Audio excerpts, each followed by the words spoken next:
نعروں کی گونج میں استقبال کیجئے میرے ایوان کے اگلے خطیب جناب شوکت عباس قادری صاحب کو میں دعوت سخن دے جا رہا ہوں، وہ آئے اور دعوت خطاب فرمائے. نعروں کی گونج میں استقبال کیجئے، کوئی زبان خاموش نہ رہے. نعرے تکبیر. ہاتھ چوئے باہر جڑے بیٹھے ہو، دھوپ چڑھی سردی ہونج کوئی نہیں، چادر جو ہاتھ باہر کڈو، چو ہاتھ. اے مہینہ ہن مکن والا، اے بڑا رحمت تے برکت والا مہینہ. جس چاند نو اسی ویکھ کے عید کرنے ہیں نا، او چاند چڑھ گیا. جے چاند چڑھے تے تسی سبحان اللہ بھی نہ آکھو، چادر چو ہاتھ بھی نہ کڈو. ہاتھ چو آخری بندے تک ہاتھ چو. نعرے تکبیر، نعرے رسالت، نعرے رسالت، نعرے تحقیق، نعرے حیدری. غلام ہے، غلام ہے، غلام یہ رسول میں نہ ہو جو عشق مصطفیٰ. اللہ محمد چار یار حاجی خواجہ کتب فرید. حق فرید یا فرید، حق فرید یا فرید، حق فرید یا فرید، حق فرید یا فرید، حق فرید، حق فرید، حق فرید، حق فرید. جناب شوکت عباس قادری صاحب. الصلاة والسلام علیکہ یا رسول اللہ وعلی آلہ وصحبہ یا سیدی یا حبیب اللہ. الحمدللہ الحمدللہ رب العالمین والعاقبۃ للمتقین والصلاة والسلام علی سید الانبیاء والمرسلین وعلی آلہ واصحابہ وازواجہ اجمعین. اما بعد فاعوذ باللہ من الشیطان الرجیم. بسم اللہ الرحمن الرحیم. الذین یؤمنون بالغیب ویقیمون الصلاة ومما رزقناہم ينفقون والذین یؤمنون بما انزل الیک وما انزل من قبلک وبالآخرة هم یوقنون. صدق اللہ مولانا العظیم. ان اللہ وملائکتہ یصلون علی النبی یا ایہا الذین آمنوا صلوا علیہ وسلموا تسلیما. الصلاة والسلام علیکہ یا سیدی یا رسول اللہ وعلی آلک واصحابک یا سیدی یا حبیب اللہ. مولا صلی وسلم دائما ابدا علی حبیبک خیر الخلق کلہم. یا رب بالمصطفیٰ بلغ مقاصدنا واغفر لنا ما مضى یا واسع الکرم. بندہ پروردگارم امت احمد نبی دوست دار چار یارم تاب اولاد علی.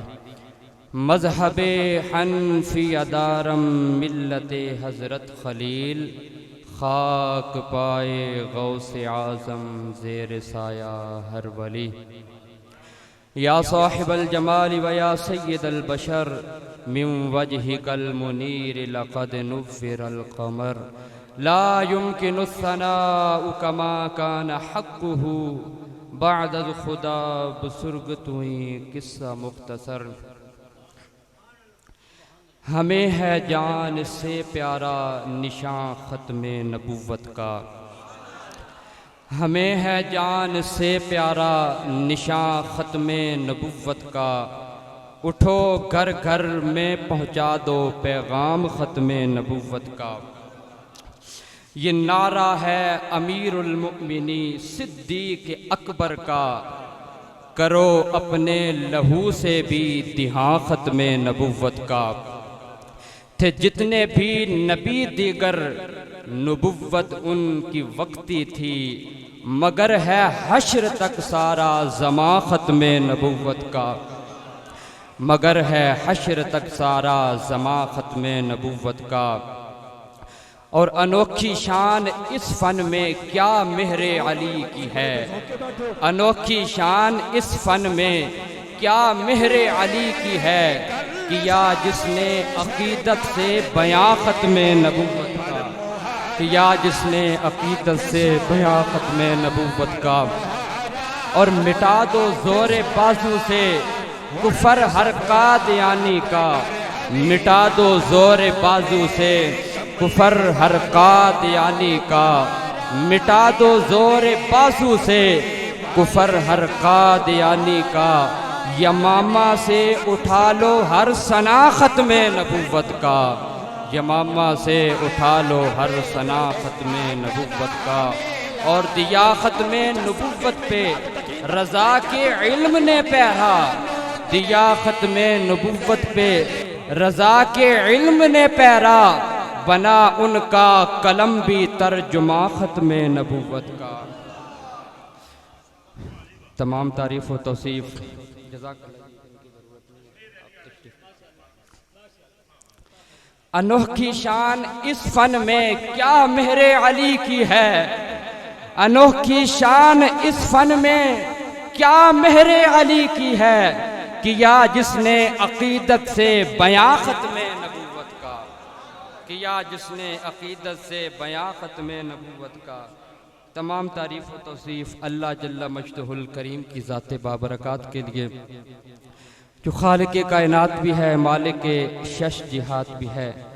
رب تعالیٰ کی حمد کے بعد حضور پر نور شافعی یوم النشور، والضحیٰ کی مکھڑے والے، واللیل کی زلفوں والے، طٰہٰ کی جبین والے، علم نشرح کے سینے والے، عبداللہ کے لخت جگر، آمنہ کے لال، اللہ کے پیارے، امت کے سہارے، محبوب دل پر محبوب کبریا، احمد مجتبیٰ محمد مصطفیٰ صلی اللہ تعالی علیہ وسلم کے حضور ناز اپنی عقیدتوں، ارادتوں اور محبتوں کا خراج پیش کرنے کے بعد، واجب الاحترام ذوی الاحتشام بالخصوص جملہ علماء کرام، سادات کرام، دور و نزدیک سے تشریف لانے والے تمام عاشق رسول، السلام علیکم ورحمۃ اللہ وبرکاتہ۔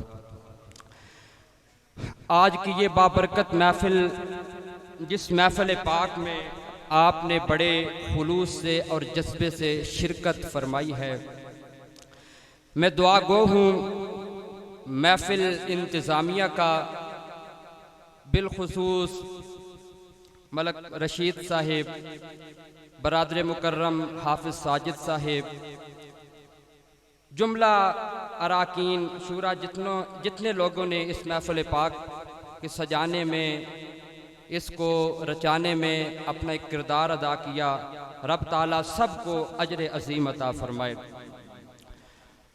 اور پچھلی محفل میں کچھ لوگ ہمارے اندر موجود تھے مگر آج وہ نہیں ہیں، مجھے چہرے ان کے رہ رہ کر میرے ذہن میں آ رہے ہیں۔ بانی محفل الحاج مظفر حسین صاحب، اللہ ان کی بخشش فرمائے، خالد صاحب، نذیر صاحب، مجھے ابھی بھی یاد ہے ایک صاحب وہاں بیٹھے تھے، ایک دیوار کے ساتھ بیٹھے تھے۔ دعا کرتے ہیں رب تعالیٰ سب کی قبروں پر کروڑ ہاں رحمتوں کا نزول فرمائے۔ آج کی محفل کے موضوع دو تھے، ایک ہے میلاد مصطفیٰ، دوسرا ہے خاتم النبیین۔ میلاد پاک پر حضرت صاحب نے گفتگو فرمائی، اور جو حضرت تشریف لائیں گے وہ بھی انشاءاللہ روشنی ڈالیں گے، تو میں نے سوچا کہ دوسرے موضوع پر میں ہی اپنے ناقص علم کے ساتھ کچھ گفتگو کر دوں، اور وہ موضوع ہے ختم نبوت۔ ختم نبوت ایک ایسا عقیدہ ہے جس کی ہر ایمان والے کو ضرورت ہے۔ جب تک ختم نبوت کا عقیدہ ہمارے پاس نہیں، اس وقت تک ہم مومن نہیں ہو سکتے۔ اور بالخصوص سنیوں کو تو وراثت میں اللہ تبارک و تعالیٰ نے یہ عقیدہ عطا فرمایا ہے۔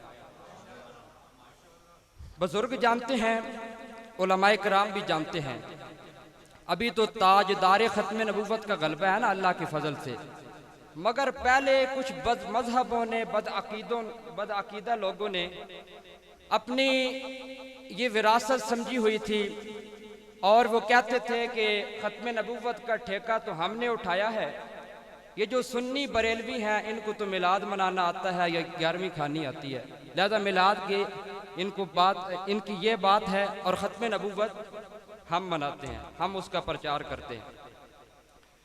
اور ان کی محفلوں کے اشتہار چھپتے، لکھا ہوتا تھا ختم نبوت کانفرنس، اور ان کا نعرہ کیا ہوتا تھا؟ تاج و تخت ختم نبوت، زندہ باد زندہ باد۔ آگے کے نعرہ کیا نعرہ تھا؟ تاج و تخت ختم نبوت۔ اب غور کیجئے گا، وہ یہ نعرہ لگاتے تھے تاج و تخت ختم نبوت، وہ تاج کو بھی زندہ مانتے تھے، تخت کو بھی زندہ مانتے تھے، مگر تاجدار کو زندہ نہیں مانتے۔ اللہ کے فضل و کرم سے شاہ احمد نورانی صدیقی نے ختم نبوت کا جس طریقے سے پرچار کیا، اور اس کے بعد اور اس سے بلکہ پہلے پیر مہر علی شاہ صاحب نے اس کی جو دھوم مچائی، آج وہی دھوم امیر المجاہدین نے ہمارے دلوں کے اندر بچائی، اور انہوں نے ایسا نعرہ لگایا تاجدار ختم نبوت، اور یہ نعرہ لگا کر ہم سب کو یہ بتا دیا کہ سنی صرف تاج اور تخت کو ہی زندہ نہیں مانتا بلکہ تاجدار کو بھی زندہ مانتا ہے۔ سنی تاجدار کو بھی زندہ مانتا ہے، تاجدار کو بھی زندہ مانتا ہے۔ اور اب اللہ کے فضل و کرم سے دوبارہ ہمیں اپنی یہ وراثت نصیب ہوئی، اور پھر آج اللہ کے فضل و کرم سے سنی پہرا دے رہے ہیں۔ اللہ سلامت رکھے ایسے لوگوں کو، بزرگوں کو، جنہوں نے آج کے اس دور کے اندر بھی رسول اللہ صلی اللہ علیہ وسلم کا علم بلند کیا ہوا ہے۔ میرے دوست بزرگوں، ختم نبوت پر ایک تو مشہور آیت کریمہ ہے جو اکثر پڑھی جاتی ہے کہ ما کان محمد ابا احد من رجالکم ولکن رسول اللہ وخاتم النبیین۔ اب میں نے جو آپ کے سامنے آیت کریمہ تلاوت کی، اس کو اب آپ نے سمجھنا ہے۔ سورۃ بقرہ ہے اور پہلا رکوع ہے، اور اللہ نے پہلے پارے کے پہلے رکوع کے اندر ہی ختم نبوت کا ذکر فرما دیا ہے۔ اب سمجھنا آپ نے، دیکھیں اللہ تبارک و تعالیٰ نے جن لوگوں کو ہدایت عطا فرمائی، ہدایت یافتہ کون ہے؟ قرآن نے خود بیان فرمایا ھدی للمتقین، ہدایت والے متقین ہیں۔ متقین کون ہیں؟ ان کی صفات کیا ہیں؟ فرمایا الذین یؤمنون بالغیب، متقین وہ ہیں جو غیب پر ایمان رکھتے ہیں، غیب کے منکر نہیں ہیں۔ دوسری بات وَيُقِيمُونَ الصَّلَاةَ، نماز کی پابندی کرتے ہیں۔ متقین کون ہیں؟ نماز کی پابندی کرتے ہیں۔ ارے ذرا سے ڈر سے، ذرا سے درد کے ساتھ نمازیں چھوڑنے والوں، ذرا سا بارش کا قطرہ آپ کے سر پر گر گیا جماعتیں چھوڑنے والوں، اور رسول اللہ صلی اللہ علیہ وسلم کو 5 وقت ان کی آنکھوں کو غم زدہ کرنے والوں، رسول اللہ نے تو فرمایا تھا نماز میری آنکھوں کی ٹھنڈک ہے۔ آج نماز نہ پڑھنے والوں سن لو، میرا رب قرآن میں فرما رہا ہے متقین وہ ہیں جو نماز کو قائم کرتے ہیں۔ متقین کون ہیں؟ جو نماز کو قائم کرتے ہیں۔ وَيُقِيمُونَ الصَّلَاةَ، تیسری بات وَمِمَّا رَزَقْنَاهُمْ يُنْفِقُونَ، ہمارے دیے ہوئے رزق سے ہماری راہ میں خرچ بھی کرتے ہیں۔ بینکوں میں نہیں جمع کر کے رکھتے، گھروں میں تجوریاں اور زمین دوز جو ہے وہ کھڈے کھاٹ کر ان کے اندر دفن کر کے نہیں رکھتے، سونے اور چاندی سے محبت نہیں کرتے، بلکہ جب دین کے اندر باری آتی ہے، غرباء اور مساکین ہیں، زکوٰۃ کا معاملہ ہے، وہ پیچھے نہیں ہٹتے بلکہ اپنے مالوں کو نچھاور کر دیتے ہیں۔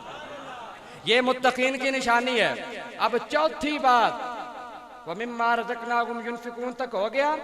وَالَّذِينَ يُؤْمِنُونَ بِمَا أُنزِلَ إِلَيْكَ وَمَا أُنزِلَ مِن قَبْلِكَ، متقین کون لوگ ہیں یا رسول اللہ؟ متقین وہ لوگ ہیں جو ایمان لاتے ہیں۔ یؤمنون الذین یؤمنون بما انزل الیک، اس چیز پر ایمان رکھتے ہیں جو ہم نے آپ کی طرف نازل کی، اور پھر اس چیز پر بھی ایمان رکھتے ہیں جو ہم نے آپ سے پہلے نبیوں پر نازل کی۔ اب آپ نے بات غور سے سننی ہے، یہاں پر 2 زمانوں کا ذکر ہوا۔ کل زمانے کتنے ہیں؟ کل زمانے کتنے ہیں؟ 3 ہیں۔ پہلا زمانہ ماضی، ماضی وہ زمانہ جو گزر گیا۔ نمبر 2 حال، حال وہ زمانہ جو چل رہا ہے۔ مستقبل جو آنے والا ہے۔ اب اس آیت کریمہ کے اندر حال کا بھی تذکرہ ہوا، ماضی کا بھی تذکرہ ہوا، لیکن مستقبل کا تذکرہ نہیں ہوا، مستقبل کا تذکرہ نہیں ہوا۔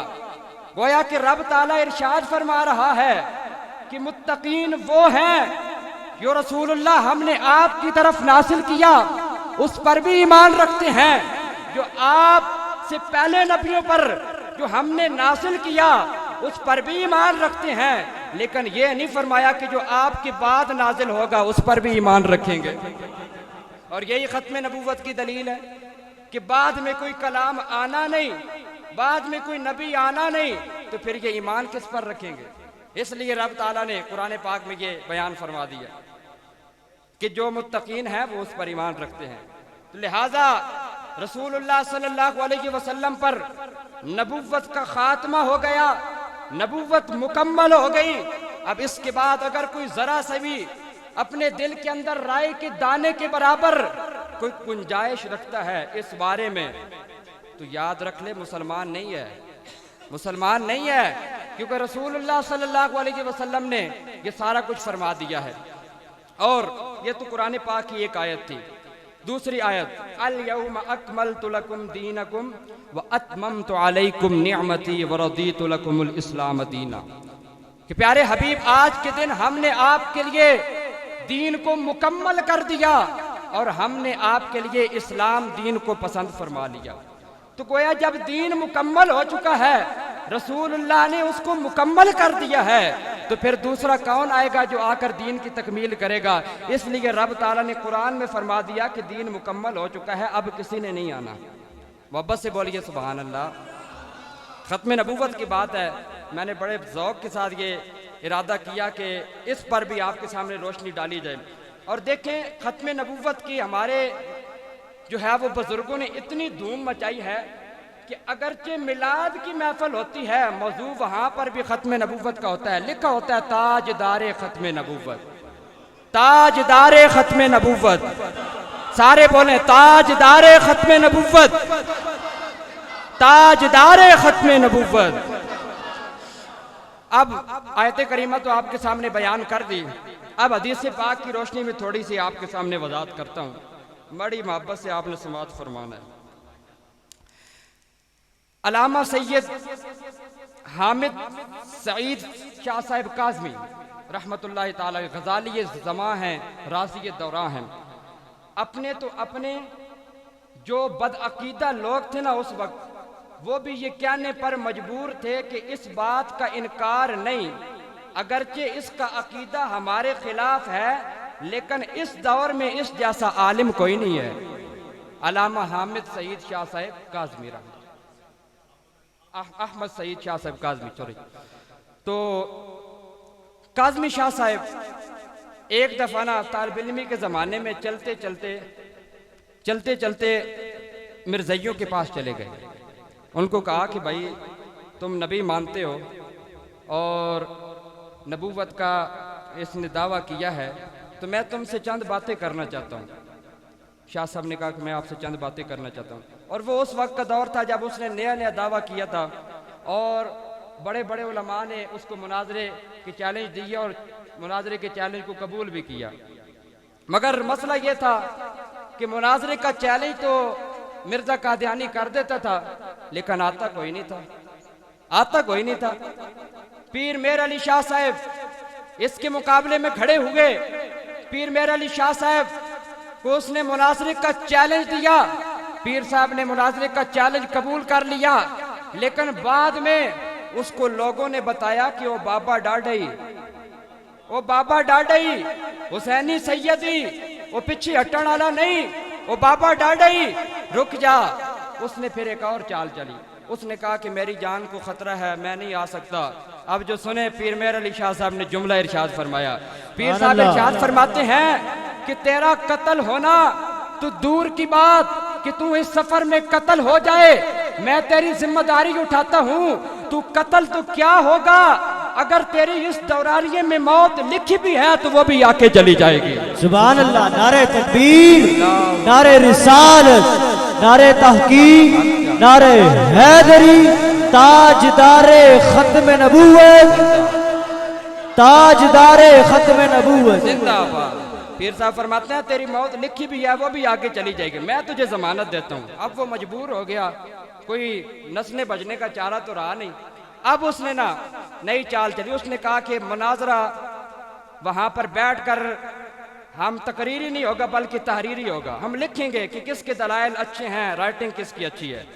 پیر صاحب نے وہ بھی قبول کر لیا، پیر صاحب نے وہ بھی قبول کر لیا۔ اب جب اس نے یہ دیکھا کہ پیر صاحب نے یہ بھی قبول کر لیا، مناظرے کا دن طے پا گیا، پیر صاحب یہاں سے لاہور تشریف لے گئے داتا کی نگری میں۔ اس وقت ایسا معلوم ہوتا تھا، علماء لکھتے ہیں کہ داتا صاحب کی نگری میں یہ سما بن چکا تھا کہ سنی علماء کی بہار آئی ہوئی ہے۔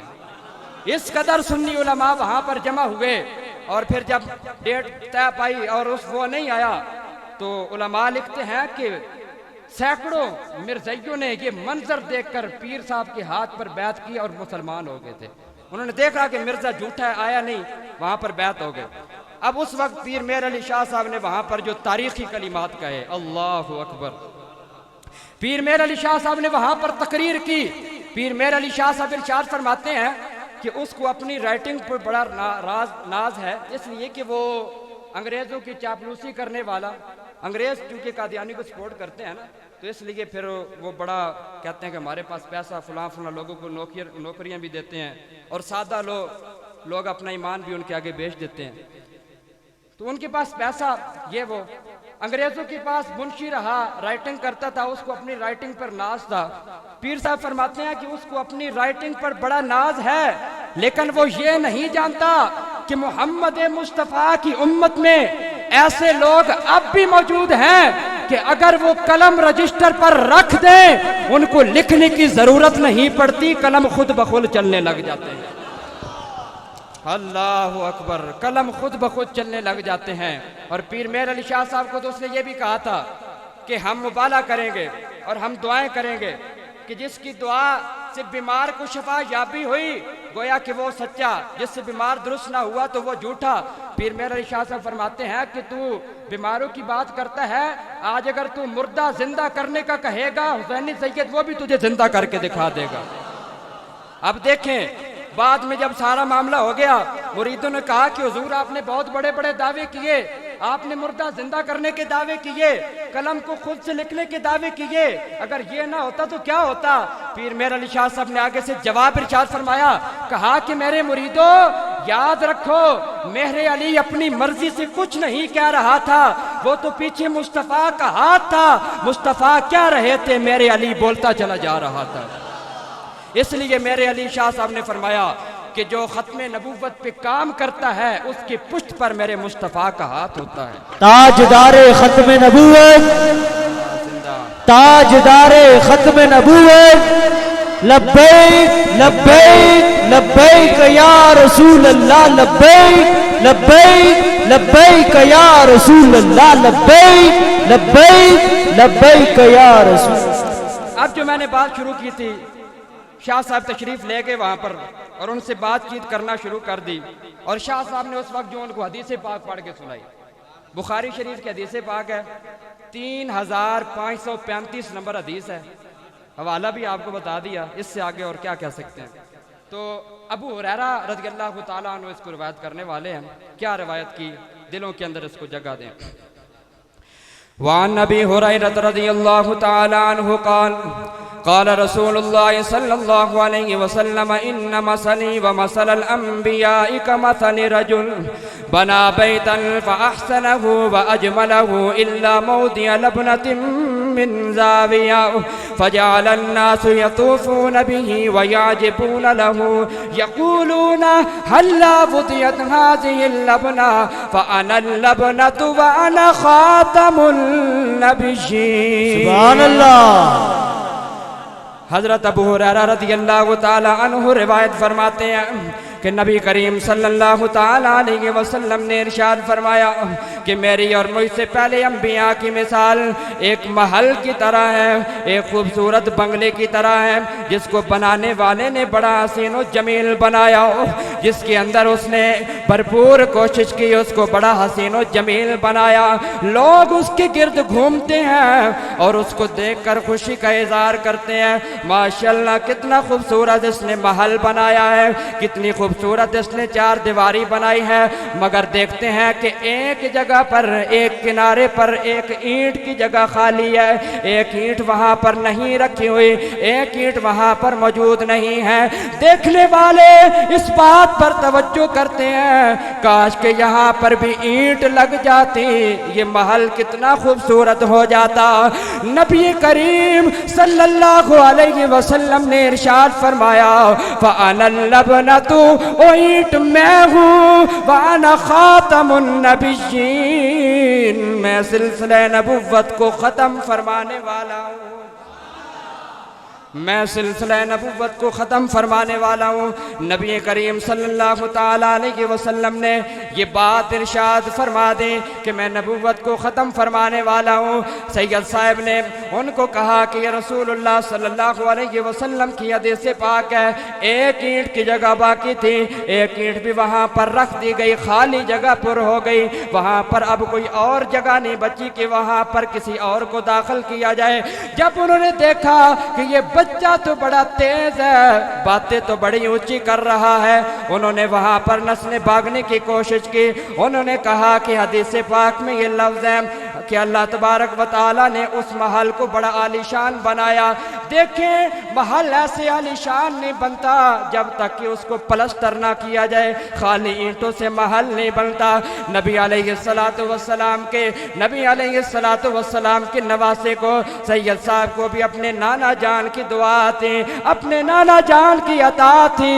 سید صاحب ارشاد فرماتے ہیں حدیث پاک میں یہ لفظ ہے وَأَحْسَنَهُ، سبحان اللہ، کہ اللہ تبارک و تعالیٰ نے اس محل کو حسین کر دیا۔ محل بغیر پلستر کے حسین نہیں ہوتا۔ اب انہوں نے کہا کہ وہاں پر رنگ روغن کی بھی ضرورت ہوتی ہے، چونے کلی کی بھی ضرورت ہوتی ہے۔ پیر صاحب نے ارشاد فرمایا حدیث پاک میں یہ لفظ ہے وَأَجْمَلَهُ، سبحان اللہ، کہ اللہ تبارک و تعالیٰ نے اس محل کو جمیل کر دیا، اللہ نے بڑا خوبصورت محل بنا دیا۔ اب جب وہ عاجز آ جاتے ہیں، کوئی چارہ نہیں بچا، پیر صاحب ارشاد فرماتے ہیں کہ محل کے اندر، محل کے اوپر تو کوئی جگہ نہیں ہے، لیکن محل کے اندر لیٹرین کی جگہ خالی ہے، ہاں البتہ مرضی کی جگہ لیٹرین میں رکھی جاتی ہے۔ تاجدار ختم نبوت، تاجدار ختم نبوت۔ اور تانوں پتہ ہے کہ مرے کتھے سی؟ مرزا قادیانی لیٹرین ہی مرے ہے، جتھوں دی اینٹ اتھے ہی جا کے لگی۔ چھوٹے سے سید نے بچپن میں یہ کہا تھا تو اللہ نے اس کا جملہ کیسے سچ کر دکھایا۔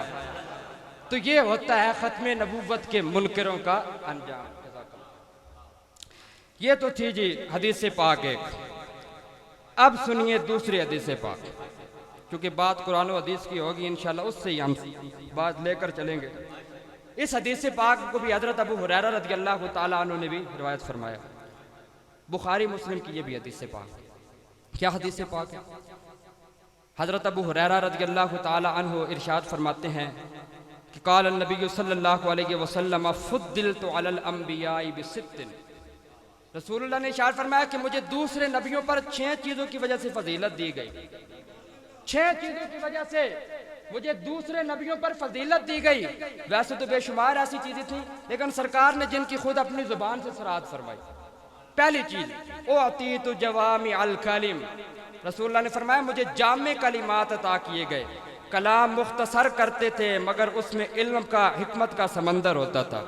یہ رسول اللہ کی شان تھی، ٹھیک ہے، رسول اللہ کی شان تھی۔ دوسری بات، رسول اللہ صلی اللہ علیہ وسلم نے ارشاد فرمایا کہ نصرت بالرعب، میری رعب کے ذریعے مدد کی گئی، مجھے رب نے رعب اتنا عطا فرمایا، مسیرت شہر، میرا دشمن 1 مہینے کی مسافت پہ ہوتا وہ بھی میری تلوار سے اس طرح تھر تھر کانپتا تھا جیسے میری تلوار کی زد میں آ چکا ہو۔ یہ رسول اللہ کا رعب تھا، یہ رسول اللہ کو اللہ نے رعب عطا فرمایا۔ تیسری بات جو نبی کریم علیہ السلام نے ارشاد فرمائی، وَأُحِلَّتْ لِيَ الْمَغَانِمُ، مال غنیمت میرے لیے حلال کر دیا گیا، میری امت کے لیے حلال کر دیا۔ چوتھی بات رسول اللہ نے جو ارشاد فرمائی، وَجُعِلَتْ لِيَ الْأَرْضُ مَسْجِدًا وَطُهُورًا، پوری روئے زمین کو میرے لیے مسجد بنا دیا گیا۔ میرا غلام دنیا کے زمین کے جس حصے پر جہاں پر زہری نجاست نہیں ہے مصلی بچھا کر نماز پڑھ لے، رب نماز قبول کر لیتا ہے، اس کی نماز ہو جاتی ہے۔ وہ وجہ یہ ہے کہ اللہ نے نبی علیہ السلام کو یہ فضیلت عطا فرمائی کہ پوری روئے زمین کو ان کے لیے حلال کر دیا۔ حالانکہ پہلی امتوں میں یہ ہوتا تھا کہ ایک مخصوص جگہ ہوتی تھی، وہاں پر ہی آپ عبادت کر سکتے ہیں، مخصوص جگہ ہوتی تھی، اس سے ہٹ کر آپ، وہ پورا ایسا معاملہ نہیں تھا۔ مگر رسول اللہ کا یہ امتیاز اور اعزاز ہے کہ اللہ نے پوری روئے زمین کو مسجد بنا دیا۔ پانچویں بات، وَأُرْسِلْتُ إِلَى الْخَلْقِ كَافَّةً، رسول اللہ نے ارشاد فرمایا مجھے تمام مخلوق کی طرف رسول بنا کر بھیجا گیا۔ اب آپ نے مجھے بتانا ہے جن اللہ کی مخلوق ہیں کہ نہیں؟ بولیے، جن اللہ کی مخلوق ہیں کہ نہیں؟ فرشتے اللہ کی مخلوق ہیں کہ نہیں؟ چرند و پرند اللہ کی مخلوق ہیں کہ نہیں؟ شجر و حجر اللہ کی مخلوق ہیں کہ نہیں؟ ستارے اللہ کی مخلوق ہیں کہ نہیں؟ زمین و آسمان اللہ کی مخلوق ہیں کہ نہیں؟ چاند سورج اللہ کی مخلوق ہیں کہ نہیں؟ یہ ساری اللہ کی مخلوق ہیں۔ اس لیے رب تعالیٰ نے ارسلت الی الناس نہیں کہا کہ لوگوں کی طرف، بلکہ ارسلت الی الخلق کہا کہ میرا محبوب تمام مخلوق کی طرف رسول بن کے آیا۔ اور یہی وجہ ہے سورج ڈوب چکا، مولا علی کی نماز رہی، سرکار نے انگلی سے اشارہ کیا، سورج واپس عصر کے مقام پر آ گیا۔ سورج بھی اس لیے واپس آیا کہ وہ جانتا تھا کہ محمد مصطفیٰ میرے بھی نبی ہیں، میں ان کا امتی ہوں۔ چاند کے دو ٹکڑے ہو گئے، چاند جانتا تھا یہ ہمارے بھی نبی ہیں، بادل بھی حکم مانتے تھے، حتیٰ کہ صحابی رسول جمعے کا خطبہ ہے، رسول اللہ خطبہ ارشاد فرما رہے، کھڑے ہو گئے کہ یا رسول اللہ مال و دولت، مال جان یہ سارے ہلاک ہو رہے ہیں، کہا سالی مسلط ہے، مدینے میں بارش کوئی نہیں ہو رہی۔ تو رسول اللہ نے اسی وقت انگلی کا اشارہ فرمایا، چاروں طرف سے بادل چھم چھم برسنا شروع ہو گئے، بارش برسنا شروع ہو گئی، بادل برستا رہا حتیٰ کہ پورا ہفتہ گزر گیا۔ اب پھر لوگ کھڑے ہوئے کہ یا رسول اللہ اب بس ہو جائے، ہمارے مکان جو ہے وہ گرنے لگے ہیں، چھتوں سے پانی ٹپکنا شروع ہو گیا ہے، سیلاب کی صورتحال بن چکی ہے۔ تو رسول اللہ نے پھر بادل کو اشارہ فرمایا، بادل واپس چلا گیا۔ صحابہ ارشاد فرماتے ہیں کہ ہم نے اپنی چھتوں پر چڑھ کر دیکھا کہ مدینے کے ارد گرد بارش ہو رہی تھی، مگر مدینے میں بارش کوئی نہیں ہو رہی تھی۔ مدینے میں یہ کیوں؟ اس لیے کہ بادل بھی جانتے تھے کہ یہ ہمارے بھی نبی ہیں۔ تو جب بادل بھی محمد مصطفیٰ کو اپنا نبی مانے، آخری نبی مانے، اور گوئیں رسول اللہ کے ہاتھ میں کلمہ پڑھیں، آپ کی شہادتیں دیں، آپ کو نبی مانے، تو کتنا بدبخت ہے وہ انسان جو رسول اللہ کے ختم نبوت کو صحیح طریقے سے نہیں مانتا۔ بڑی افسوس کی بات ہے۔ اور یہ حدیث پاک آپ کے سامنے بیان کی۔ اب تیسری حدیث پاک سنو، یہ بھی حضرت ابو ہریرہ رضی اللہ تعالیٰ عنہ سے روایت ہے، اور اس کو شفا شریف کے اندر قاضی ایاز مالکی رحمت اللہ تعالیٰ علیہ نے نقل فرمایا۔ عربی والی جو کتاب ہے نا، اس کا پہلا حصہ صفحہ نمبر 224 اور 5ویں 6 سطر ہے، یہاں پر یہ بات لکھی ہوئی۔ حضرت ابو ہریرہ رضی اللہ تعالیٰ عنہ ارشاد فرماتے ہیں کہ معراج کی رات جب جبرائیل امین نبی کریم صلی اللہ علیہ وسلم کو لے کر جا رہے تھے، براق پکڑا ہوا تھا، لے کر جا رہے تھے، جب مسجد اقصی آئی وہاں پر براق کو باہر باندھا گیا اور اندر سارے رسول موجود تھے۔ تو کسی نے پوچھا کہ یہ آپ کے ساتھ من ہوا حاضہ، یہ کون ہے؟ اب یہ سوال جو انہوں نے کیا کہ من ہوا حاضہ یہ کون ہے، تو آگے سے جو جبرائیل امین نے جواب ارشاد فرمایا، جبرائیل امین نے ارشاد فرمایا کہ ہوا محمد الرسول اللہ، یہ محمد صلی اللہ علیہ وسلم ہے اور یہ اللہ کے رسول ہیں، اور جو اندر مسجد میں بیٹھے تھے وہ بھی سارے رسول تھے، مرزا وہاں نہیں تھا، مرزا وہاں نہیں تھا۔ اس لیے کہ وہاں پر نبیوں کے علاوہ کوئی داخل ہو ہی نہیں سکتا. مرزا وہاں پر نہیں تھا, سارے نبی موجود ہیں. اب جو جبرائیل امین نے دوسرا جواب ارشاد فرمایا, جبرائیل امین ارشاد فرما رہے ہیں کہ ہوا محمد الرسول اللہ. پہلا جواب یہ ارشاد فرمایا کہ یہ محمد الرسول اللہ ہیں. دوسرا جواب ارشاد فرمایا وخاتم النبیین, یہ خاتم النبیین ہے. جبرائیل کو کیا لگے, یہ تو جبرائیل کا بھی عقیدہ ہے کہ محمد مصطفیٰ آخری نبی ہیں, خاتم النبیین ہیں. جبرائیل یہاں پر رحمت للعالمین بھی تو کہہ سکتے تھے, حبیب اللہ بھی تو کہہ سکتے تھے, اور بھی تو کوئی اتنے زیادہ کلمات ہیں وہ بھی تو کہہ سکتے تھے. لیکن وہ جانتے تھے کہ جہاں پر بات سخت کرنی ہو وہاں پر لہجہ فاروقی چاہیے. انہوں نے کہا کہ یہ خاتم النبیین ہے, یہ خاتم النبیین ہے.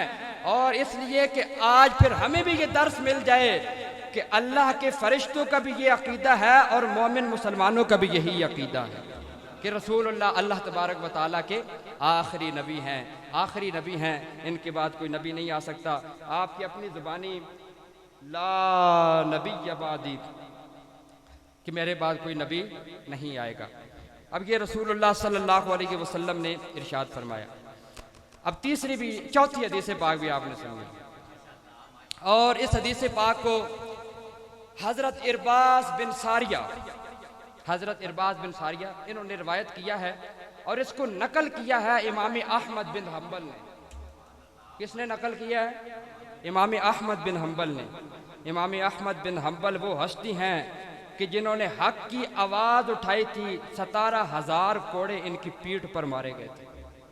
امام احمد بن حنبل وہ ہستی ہیں, 17,000 کوڑے ان کو لگائے گئے. کیوں؟ حق کا علم بلند کیا تھا. حق کہنے کی وجہ سے حکمران کو باتیں ان کی چبھتی تھیں اور وہ امام کو مارتا تھا. امام کو جب لے کر جا رہے تھے نا وہ شرطے جیل میں, تو آگے سے نا ایک چور رہا ہو کے آ رہا تھا. بڑی مزے کی چور رہا ہو کر آ رہا تھا. چور نے دیکھا کہ یہ مولوی صاحب آ رہے ہیں, کہا مولوی صاحب خیر ہوئے. اس نے سمجھا کہ مولوی صاحب آ رہے ہیں, شاید یہ بھی چوری کر کے آ رہے ہیں, اور جیل میں بھی کوئی نیا بندہ آئے تو کہتے ہیں اللہ خیر ہی کرے, نواں پارو آیا ہے, پتہ نہیں یہ بھی کوئی چوری کر کے آیا ہے.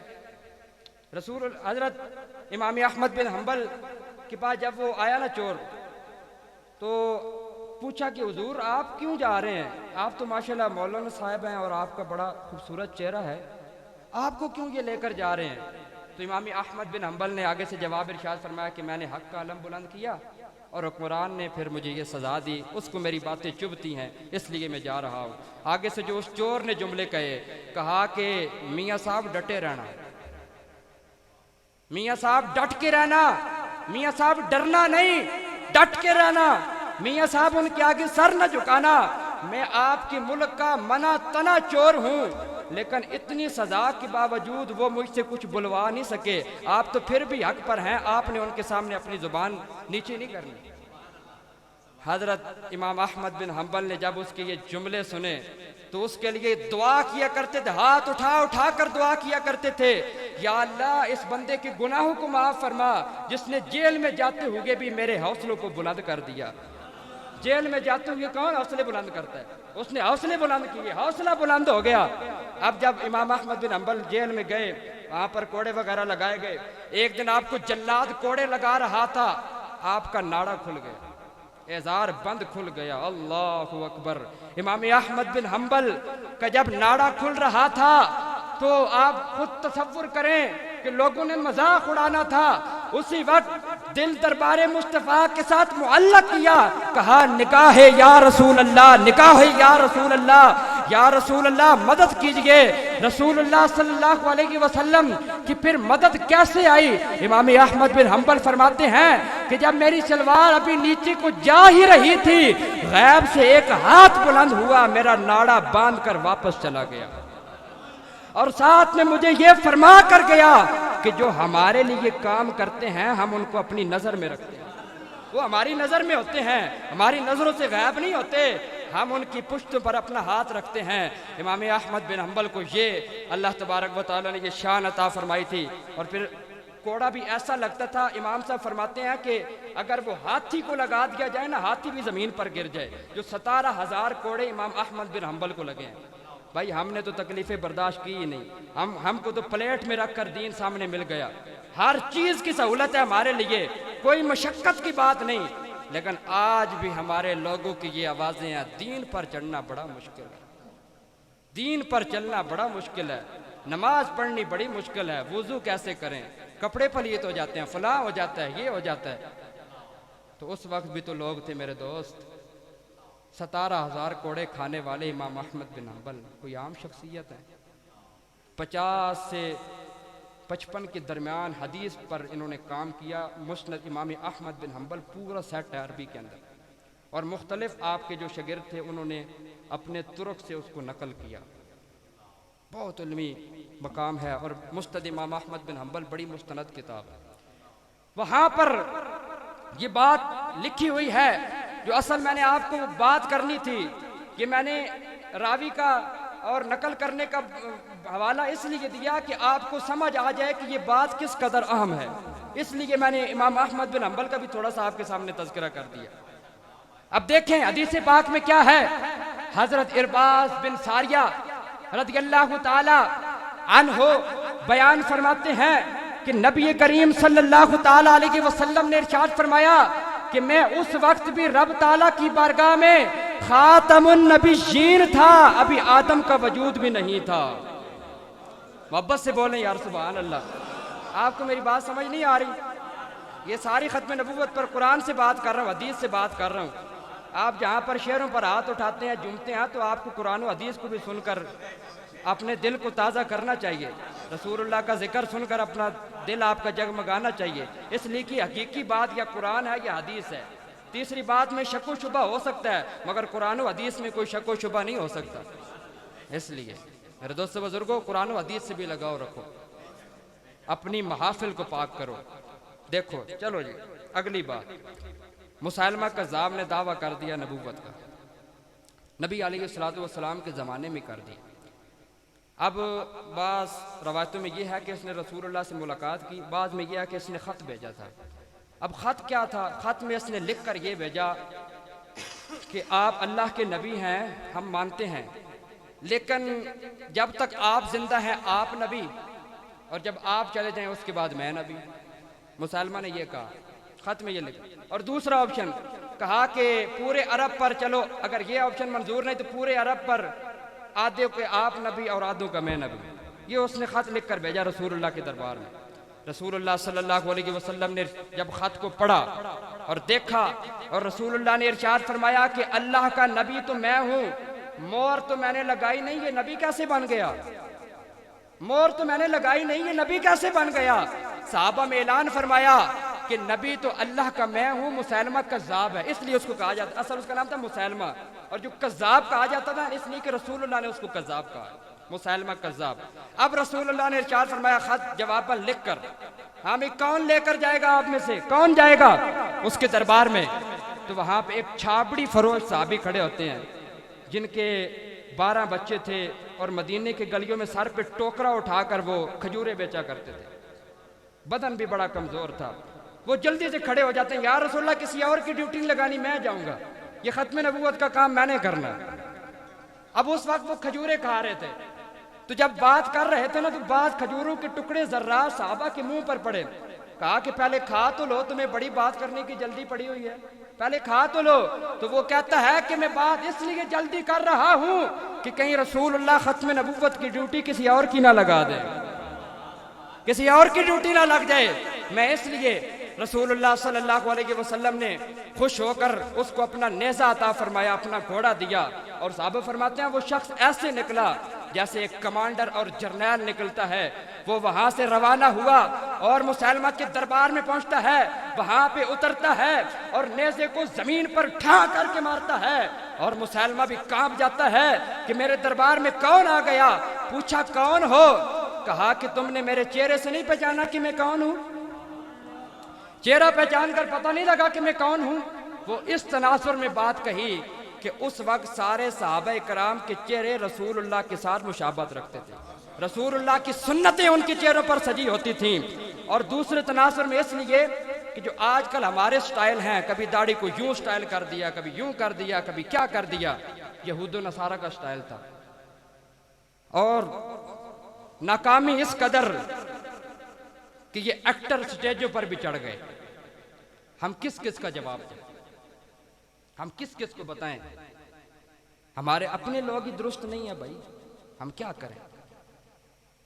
رسول اللہ کی جو حدیث پاک تھی انہوں نے خود ان کو پس پشت ڈال دیا. بھائی تمہیں رب تعالیٰ نے یہ عہدہ عطا فرمایا، کم از کم اپنا حلیہ تو سنت کے مطابق بنا، تاکہ تمہیں دیکھ کر پتہ لگے کہ یہ محمد مصطفیٰ کا غلام ہے. ایک بزرگ فرمایا کرتے ہیں کہ تمہیں کوئی غیر مسلم دیکھے نا تو تمہیں تعارف نہ کرانا پڑے کہ میں مسلمان ہوتا ہوں، اس کو اپنا کارڈ دکھاؤ، بلکہ تمہارا حلیہ ایسا ہو کہ دیکھنے والا دور سے پہچان جائے کہ وہ دیکھو محمد مصطفیٰ کا غلام آ رہا ہے. چہرے ایسے ہوں، لباس ایسی ہو، وضع قطع چال ڈھال ایسی ہو کہ رسول اللہ بھی خوش ہوں. چلو بہرحال یہ الگ موضوع تھا، میں نے بات کی. اب صحابی رسول نے کہا کہ تم جانتے نہیں، میرا چہرہ دیکھ کر تم نے نہیں پہچانا کہ میں کون ہوں. تو اس نے کہا کہ جو ہے وہ کیا بات ہے بتاؤ. رسول اللہ کا خط پیش کیا گیا. اب درباری نے جب خط پڑھ کر سنایا تو رسول اللہ نے لکھا ہوا تھا وَأَنَا رسول اللہ، میں تو اللہ کا رسول ہوں، وَأَنْتَ كَذَّابٌ، اور تو جھوٹا ہے.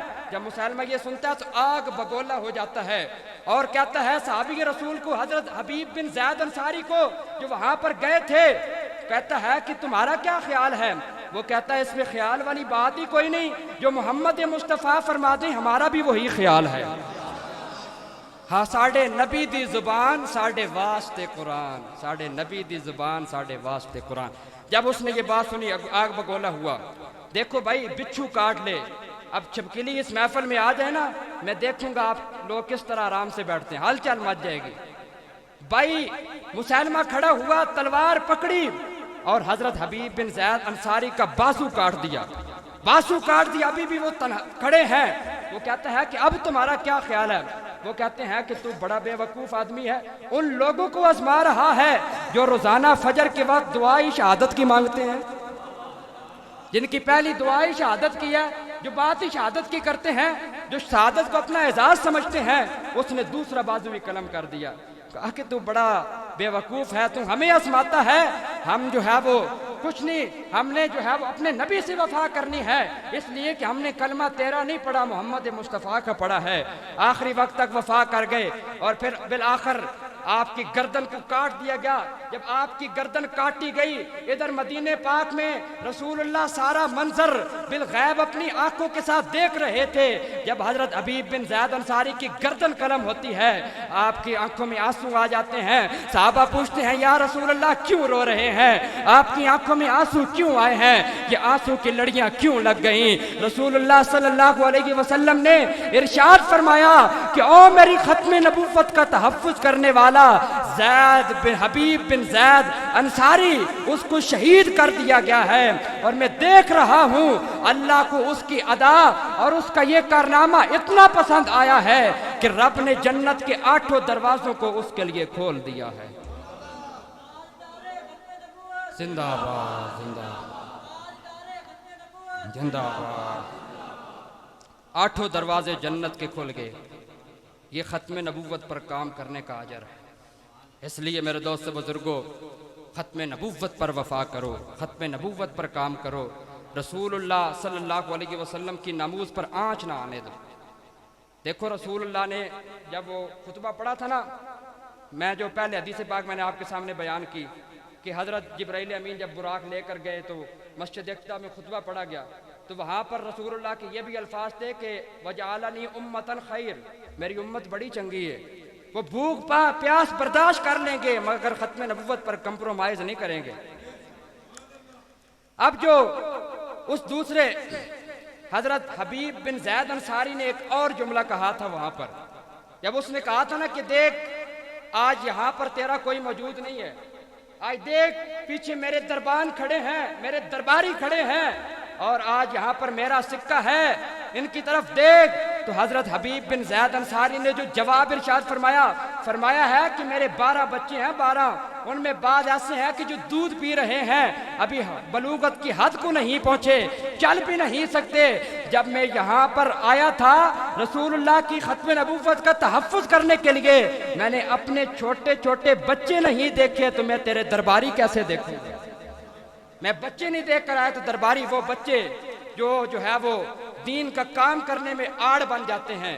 بندہ دین کا کام کرنا چاہتا ہے مگر کہتا ہے کہ میرے بچوں کا کیا بنے گا، میری نوکری، لوگ گمراہ لوگوں کے پاس کام کر رہا ہے، کافروں پر کام کر رہا ہے، بدعقیدہ لوگوں کے پاس تنخواہ لے رہا ہے، مگر وہاں سے چھوڑتا ہے اس لیے کہ میرے بچوں کا کیا بنے گا۔ یہ لوگوں کے تناظر ہیں، مگر صحابی رسول کی بھی بات دیکھو، وہاں پر بات تھی محمد مصطفیٰ صلی اللہ علیہ وسلم کی۔ اور میاں صاحب بھی یہاں پر قلم توڑ گئے، وہ کچا رنگ للاری والا جڑا چڑھدا لہندا رہندا ہے، عشق تیرے دا رنگ محمد جڑا چڑھ جائے پھر نہیں لہندا۔ یہ رسول اللہ کا رنگ ہی ایسا ہے، رسول اللہ کی محبت کا رنگ ہی ایسا ہے کہ جب چڑھ جاتا ہے تو پھر لیتا نہیں ہے۔ اس لیے میرے دوست بزرگوں، رسول اللہ سے وفا کرو، رسول اللہ سے محبت کرو، ایسی محبت کرو کہ رسول اللہ صلی اللہ تعالیٰ علیہ وسلم قیامت کو دیکھ کر یہ ارشاد فرمائے، وہ دیکھو میرا امتی آ رہا ہے، وہ دیکھو میرا غلام آ رہا ہے، وہ دیکھو ختم نبوت کا تحفظ کرنے والا آ رہا ہے۔ اور آج کا یہ دور ہے، نعوذ باللہ، آئے دن جو ہے وہ ختم نبوت پر ہلکی بات ہو رہی ہے، ہلکی بات ہو رہی ہے، لوگ اپنے ایمانوں کو بیچ رہے ہیں۔ اور جو ہے وہ بعض لوگ کہتے ہیں کہ مرزا قادیانی اب اس کے بڑے ماننے والے ہیں، لہٰذا تم اب اس کو یہ ایسا ویسا نہ کہا کرو۔ تو بندہ جھوٹ بولے تو اس کو جھوٹا نہیں کہا جائے گا؟ بولیے، جھوٹ بولے تو جھوٹ نہیں اس کا کہا جائے گا؟ تو جب وہ جھوٹ بولے تو اس کا جھوٹ ہم ثابت کرنے کے لیے اس کا جھوٹ بیان کرتے ہیں۔ تو اس نے تو رسول اللہ صلی اللہ علیہ وسلم کی رحمت للعالمین والی نبوت والی کرسی کے سامنے اپنی کرسی کو رکھا ہے، اور جو ختم نبوت پر تحفظ کر گئے۔ اب سنیں مولانا شاہ احمد نورانی صدیقی رحمت اللہ تعالیٰ علیہ کا واقعہ، ہائے ہائے کیا کمال کر دیا اس مرد کلندر نے۔ 1973 کے آئین میں جس شخص نے قادیانیوں کو اقلیت قرار دیا اور قادیانیوں کو غیر مسلم قرار دیا، وہ سنیوں کا امام شاہ احمد نورانی تھا۔ شاہ احمد نورانی کراچی کے رہنے والے تھے اور اتنا شاندار لباس پہنتے تھے کہ کوئی سلوٹ نظر نہیں آتی تھی، اعلیٰ جوتی، اعلیٰ امامہ، اعلیٰ گاڑی پر بیٹھتے تھے، مگر ساری زندگی اپنا گھر نہیں خرید سکے، کرائے کے گھر پہ رہتے تھے۔ لوگ کہتے تھے کہ اتنا اعلیٰ لباس پہنتے ہو، گھر بھی نہیں خرید سکے۔ کہا ہے کہ یہ لوگوں کو دکھانے کے لیے، کہ لوگ یہ نہ کہیں کہ کوئی بھکاری آ رہا ہے، اور وہ جو مکان والا معاملہ ہے وہ میرے رب کے ساتھ میرا معاملہ ہے۔ ساری زندگی مکان نہیں خریدا۔ اب جس دن آپ آئے نا، جس دن اسمبلی میں یہ فیصلہ ہونا تھا، اور پوری نیشنل اسمبلی شاہ احمد نورانی صدیقی کے حق میں تھی، اب جب یہ فیصلہ ہونا تھا نا تو رات کو قادیانی بریف کیس بھر کر 10 کروڑ سے زائد رقم اور اس میں چیک بھی تھے، وہ لے کر پکڑ کر امام احمد نورانی کے پاس، شاہ احمد نورانی کے پاس آئے اور کہتے ہیں کہ ہم آپ سے التجا کرتے ہیں کہ پیسے رکھیں، ہم آپ سے التجا کرتے ہیں، کل آپ ہمیں کافر کہہ دیں لیکن ہمیں اقلیت نہ کہیں، ہمیں اقلیت نہ کہیں، ہمیں اقلیت نہ کہیں۔ امام شاہ احمد نورانی صدیقی نے جب اپنی پاؤں کی ٹھوکر ماری، وہ امام شاہ احمد نورانی بطلی حریت، جبل استقامت، کہ جنہوں نے اپنے پاؤں کے تلے ساری دنیا کو روندا ہے لیکن اپنا گھر نہیں بنا سکے، اپنا گھر نہیں بنایا، امام شاہ احمد نورانی نے اپنے پاؤں کے ساتھ اس برائف کیس کو ٹھوکر ماری، وہ کھل جاتا ہے، کروڑوں روپے اس کے سامنے بکھر جاتے ہیں۔ امام شاہ احمد نورانی ارشاد فرماتے ہیں کہ تمہیں آتے ہوئے بہت دیر ہو گئی، کل رات نورانی کا سودا بازار مصطفیٰ میں ہو چکا ہے، کل نورانی کا سودا بازار مصطفیٰ میں ہو چکا ہے۔ امام شاہ احمد نورانی یہ شخصیت تھے، پھر قادیانیوں کو اپنے قدموں کے تلے روندا اور ان کی دھجیاں اڑا دیں، اور پھر وہی عقیدہ پیر مہر علی شاہ صاحب نے بھی ہم تک پہنچایا ہے۔ پھر دوستو بزرگوں، یہ ختم نبوت کا جو عقیدہ ہے یہ سب سے اہم ترین عقیدہ ہے اور ہماری ایمان کی اساس ہے۔ نعرہ تکبیر، نعرہ رسالت، نعرہ تحقیق، نعرہ غوثیہ، نعرہ حیدری، علماء اہل سنت، ماشاءاللہ جن کھڑیوں کی انتظار تھی، حضرت علامہ مولانا صاحبزادہ معین شہزاد صاحب تشریف لا چکے، ہم ان کو دل کی عطا گرائیوں سے خوش آمدید کرتے ہیں اور محفل پاک میں شرکت کی مبارکباد پیش کرتے ہیں۔ تو میں بات ختم کر رہا ہوں، ختم نبوت پر جو سارا میں نے چپٹر چھیڑا، سارا موضوع آپ کے سامنے بیان کیا، تو بڑے بڑے بزرگان دین نے، اللہ تبارک و تعالیٰ کے ولیوں نے یہ ساری جو ڈیوٹی تھی یہ ختم نبوت کی انہوں نے خود سنبھالی۔ اگر آج ہمارے پاس نااہل لوگ پیدا ہو چکے اور ہمیں ان کا خمیازہ بھگتنا پڑ رہا ہے تو دراصل یہ ہماری اپنی ناکامی ہے، دراصل یہ ہماری اپنی کمزوری ہے کہ جس کی وجہ سے آج ہم کچھ کر نہیں پا رہے۔ دیکھو ہندوؤں کو مندر مل گئے، ہندوؤں کو مندر مل گئے، عیسائیوں کو آسیہ مل گئی اور سکھوں کو گردوارہ مل گیا، لیکن کشمیر کو تقریر ملی، پاکستان کو مہنگائی ملی۔ بس یہ بات ہے، ہم کیا کریں؟ ہمارے حکمران ایسی نشستوں میں شرکت کر رہے ہیں کہ جہاں پر مرزا قادیانی کی شانیں بیان ہو رہی ہیں۔ میں نے خود سنا ہے، یہ جو راہداری پیچھے کرتارپور میں ہوئی، میں نے خود سنا ہے۔ وہ شخص کہہ رہا ہے کہ مرزا قادیانی نعوذ باللہ وہ شخص ہے کہ جس نے دنیا کے اندر محبتوں کو بکھیرا ہے۔ اگر آج پتھر کو اٹھاؤ اور اس سے خوشبو آ رہی ہے تو اس طرح مرزا قادیانی کی وجہ سے آ رہی ہے۔ اس قدر وہ الفاظ کہہ رہے تھے۔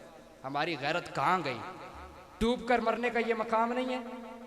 ختم نبوت پر اس قدر ڈاکے پڑ گئے، ختم نبوت کے ڈاکوؤں نے اس قدر اس کے اندر ڈاکے ڈالے کہ جو سراسر قرآن و حدیث کے خلاف بات ہے، اور ہم خاموش ہو کر بیٹھے ہوئے ہیں۔ ہم جو ہے وہ محفلوں پر بلا کر ایکٹروں کو ان سے اپنی باتیں کرا رہے ہیں۔ خدا را ختم نبوت کے محافظوں کو بلاؤ اپنے سٹیجوں پر، ختم نبوت کی جو بات کریں، ختم نبوت کا جو پرچار کریں، جو رسول اللہ کی شان بیان کریں اس طریقے سے کہ بدن کی لو لو کھڑی ہو جائے اور ذکر مصطفیٰ کرنا شروع ہو جائے۔